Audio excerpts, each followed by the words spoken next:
So for this first section, we are going to work this beautiful texture stitch.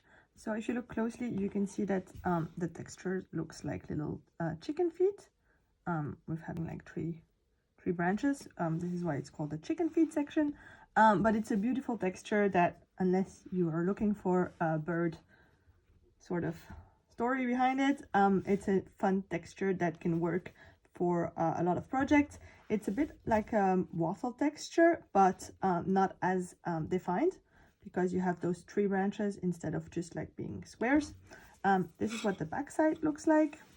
Looks like ribbing. So let's dive in and see how to work this first section. So for the chicken feet section, we have a multiple of 3. I'm going to work on a small swatch here just to show you how to make the stitch, but you're going to work on the full 210 stitches width of your blanket. So you're going to start by chaining 210 stitches plus 1 for your turning chain. And then on your first row, we're going to dive straight into the stitch repeat and like the pattern forming, and we don't have like a base row of single crochet or double crochet like you often have. So for that first row, you're going to work a single crochet in your second stitch from your hook. Then you're going to chain 3.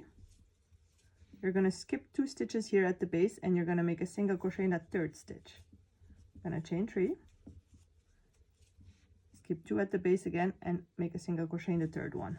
And you're going to repeat that all the way across for your entire row, up until the end of your row, where you'll see you have only 2 stitches left. So you should like skip 2 and then single crochet, but you only have 2. So we're going to skip 1 and make a single crochet. This way our section is completely symmetrical, although we start with like full multiple of 3 and not 3 plus 1. But no one's going to notice this. And we'll get back to the right stitch count at the ends for the next section. So we're going to chain 2 and turn our work for our row number 2, where we're going to make a double crochet in that first stitch. Then we're going to skip the chain space, and we're going to work 3 double crochets in the single crochet stitch.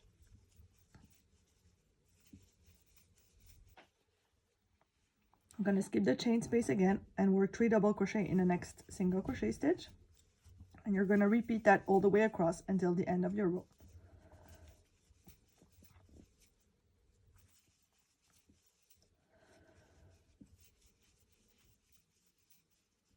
So when you get to the last single crochet, you're going to make just 2 double crochets to have a nice flat edge at the end of your row.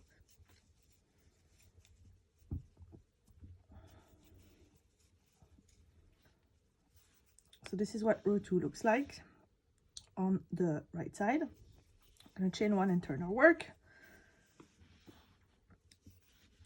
Row 3, you're going to make a single crochet in that first stitch. You're going to chain 3, and you're going to skip up until the middle double crochet stitch, where you're going to work a back post single crochet. So you're going to insert your hook from the back to the front around the post and poke it back to the back. Going to yarn over, and you're going to pull your loop back, yarn over and pull to 2 loops.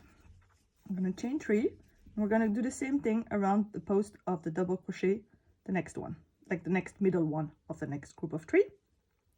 So again, you're going to insert your hook from the back to the front around that post, from the front to the back. So you have that post front isolated at the back. Going to yarn over, going to pull up a loop, yarn over and pull to 2 loops. And you're going to repeat that all the way across your row. So chain 3, back post single crochet, chain 3, and so on, until you get to the end of your row, where you're going to make a single crochet in the last stitch. Now we're going to chain 2 and turn our work. So we've made 1 repeat, so we're going to repeat row 2 and 3 all the way across until we get to the height of the section, which in this case is 12 centimeters or 5 inches, sorry. And then we have 1 final row that we need to make to get back to something easy to work with for your next section, because you don't want to start a section with those chain spaces. That's not like super convenient. So I'm going to show you a repeat again. We're going to double crochet in that first stitch, Then we're going to double crochet 3 in the middle here, which is in the single crochet below. There's no chain or anything in between the groups of double crochet. There's 3 double crochet in every single crochet below, and you skip the chains basically.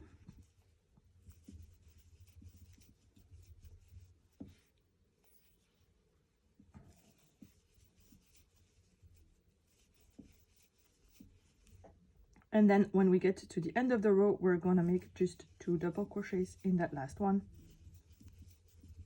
to make it symmetrical. I'm gonna chain 1 and turn our work. We're gonna work a row 3, which is gonna be single crochet in the first stitch, chain 3, back post single crochet around the middle DC post of the group of 3, chain 3, and you're gonna repeat that all the way across.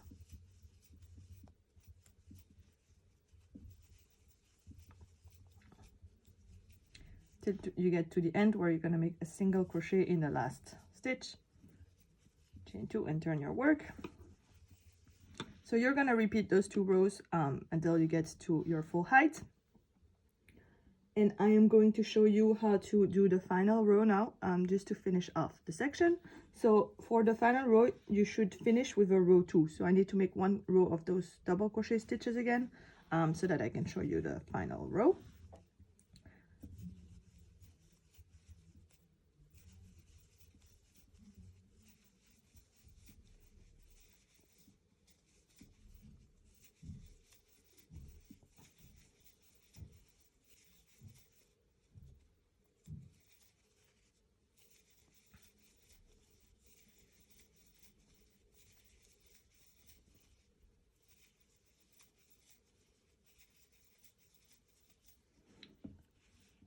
So here I made 1 more row 2. I'm gonna chain 1, turn my work, and now I'm gonna work that last final row. I'm gonna single crochet in the first stitch, then I am going to single crochet in the first 2 stitches, and then I'm gonna back post single crochet in this middle one. I'm gonna single crochet 2 stitches again, and you're gonna repeat that across. So single crochet in the 2 stitches, back post single crochet in the middle one, up until you get to the end of the row where you're just gonna single crochet in the last 2 stitches, and you are back to your original stitch count and made a beautiful section.